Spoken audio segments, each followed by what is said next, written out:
तो इसका नाम है भगवान चालीसा। धर्म के पथ पे निरंतर चलने की हमारी प्रेरणा तुम हो।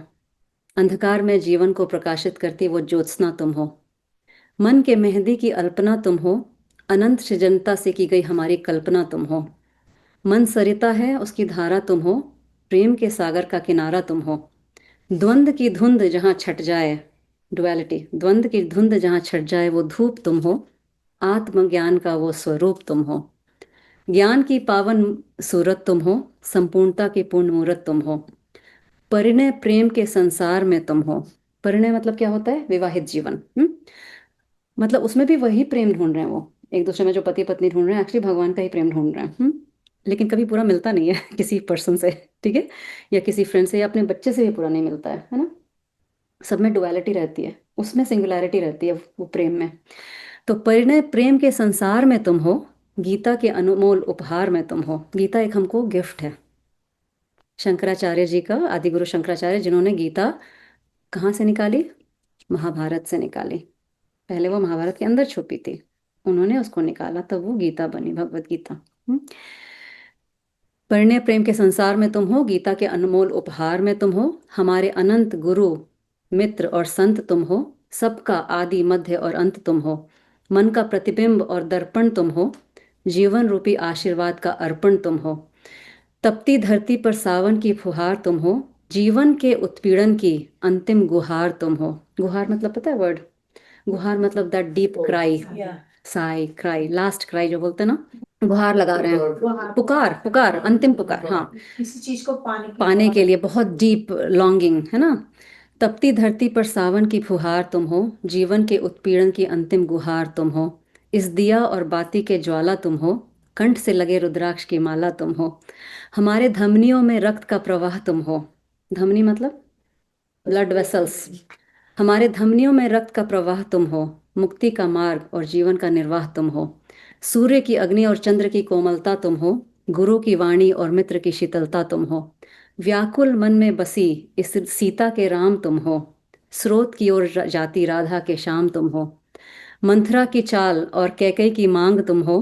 स्वर्ण हिरण में बसा मारीच का स्वांग तुम हो। स्वांग मतलब ड्रामा। मंथरा की चाल और कैकई की मांग तुम हो। स्वर्ण हिरण में बसा मारीच का स्वांग तुम हो। इसमें जब कैकई की मांग होती है राम जी से कि वन वन जाओ तुम, तो लक्ष्मण ने पूछा था बाद में कि आपने विद्रोह क्यों नहीं किया माता के प्रति या पिता के प्रति? आप तो योग्य राजकुमार थे, आपका राज्याभिषेक होने वाला था। तो श्री राम ने बोला कि जब मेरे माता और पिता ही बोल रहे हैं, जिन्होंने मुझे इतने प्रेम से पाला, और मेरे अगेंस्ट कुछ भी नहीं है, तो मतलब life has a higher purpose, मतलब मुझे यहाँ आना है किसी पर्पस से। ठीक है, वो सीता का होना था अपहरण और रावण का वध होना था इसके लिए। तो उसमें भी ईश्वर का ही रोल है। कुछ आपके साथ बुरा हो रहा है ना, तो नथिंग गुड और बैड। जो बुरा हो रहा है उसमें भी भगवत भाव करिए कि ये क्यों हो रहा है मेरे लाइफ में, what is this bad situation trying to tell me. तो मंथरा की चाल और कैके की मांग तुम हो। स्वर्ण हिरण में बसा मारीच का स्वांग तुम हो। हमारे पिता, भ्राता और सेवक तुम हो। हमारे आराध्य और सबके केवट तुम हो। शबरी के बेर के मीठे रस में तुम हो। अंश तो अनेक हैं पर अवतार में वो 10 तुम हो। गोपियों के माखन चोर कन्हैया तुम हो। भव सागर में टूटी नैया के खेवैया तुम हो। द्रौपदी के चीर की लाज तुम हो। अशोक वाटिका में पड़ी सीता की आस तुम हो। पवन पुत्र रूप में शंकर सुवन तुम हो। अर्जुन रथ के ध्वज में विराजमान तुम हो। शिव भी तुम हो, शिवानी भी तुम हो, महाकाल और भवानी भी तुम हो। हमारे मन के कष्ट का कारण तुम हो। सहन शक्ति और उसका निवारण भी तुम हो। वाणी से निकला हमारा सत्व तुम हो। नाम और रूप से परे हमारे तत्व तुम हो। हृदय के सूनेपन सी की गई मेरी कामना तुम हो। मन का उमंग और सांसों की वेदना भी तुम हो। कर्मों की गहरी मार की वो पुकार तुम हो। हर क्षण हर रूप में हमें स्वीकार तुम हो। भय रूपी भुजंग के काट तुम हो। तिलक सुशोभित हमारी ललाट तुम हो। तिलक हम क्यों लगाते हैं? मुझे कुंडलिनी का तो इतना आइडिया नहीं है, लेकिन इसके पीछे हमारा वो रहता है, पिट्यूटरी ग्लैंड रहता है, मास्टर ग्लैंड जिसको बोलते हैं, दैट कंट्रोल्स एवरीथिंग, इसलिए इसको आज्ञा चक्र भी बोलते हैं। तो once you control that master gland, that means your hormones are all in balance, you are in control of your mind. तभी बोलते हैं दृष्टि पर, तभी तीसरा नेत्र खुलता है ना जो। तो ये इसका सिंबलिज्म है। हमारे कल्चर में बहुत सिंबलिज्म है, अगर आप उसको समझेंगे ना तो कभी नहीं छोड़ेंगे। भय रूपी भुजंग काट तुम हो, मतलब भय तुमको प्रेम से ही निकल सकता है। भय का ऑपोजिट प्रेम है। Either you work with fear और you work with love, that's all it is in life. आप जॉब भी जाते हो तो प्रेम से जाते हो या फियर के कारण जाते हो।